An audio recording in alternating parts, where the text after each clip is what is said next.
Okay, magandang araw mga suki. Ayan, mga idol. So, pasilig ko ulit sa inyo mga idol itong aking na-videohan na bagong labas uli ng Del Monte Motors. Ayan, itong bus number 215. Ayan, may linya po yung Daet. Ayan, Hyundai. Ayan. So, ito na po yung latest na bagong rehab ng Del Monte dito sa biyaheng Daet. Ayan, kung makikita nyo ay talaga namang guwapo na naman itong 215. Kisig ng muka. Ayan, guwapong guwapo.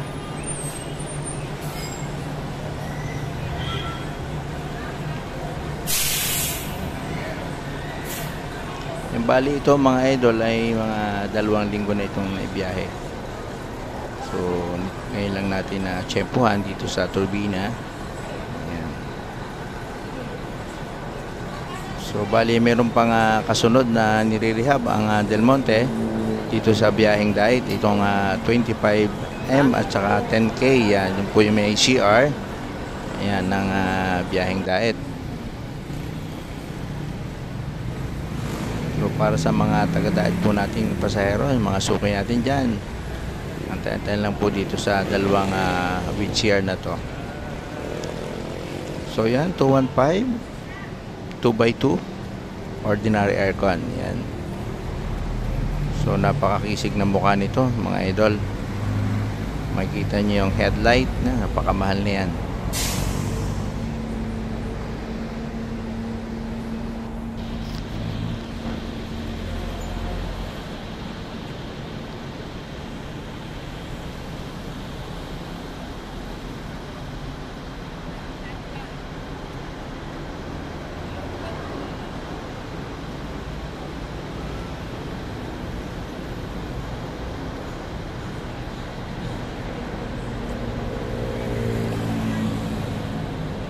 Ayan mga idol, silipin natin yung loob nito na itong bus number 215. So ito mga idol ay meron ng pasahero, kaya simplihan lang yung ating gagawin pag bibideo dito mga idol. So yan.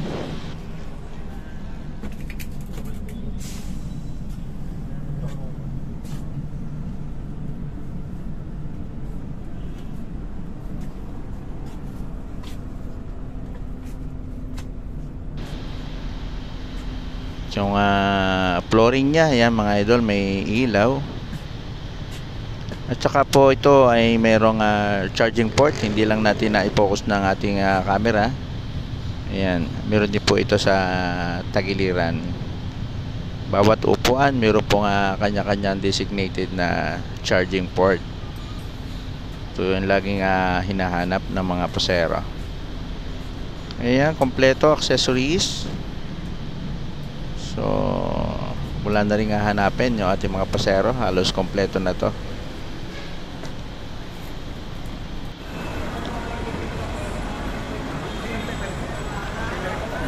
So, para sa mga suki natin, shout out sa inyo. Yan, lalo na sa ating mga suki, yan, kay Glenn Goboy, yan, kay Ramneb TC, kay Francisco Tan, at saka iba pa natin mga suki. Maraming salamat po sa pagtangkilik sa ating maliit pang channel. So subaybayan po ulit natin ang kasunod na mga gagawin kong mga video para sa mga rehab at brand new ng DLTV.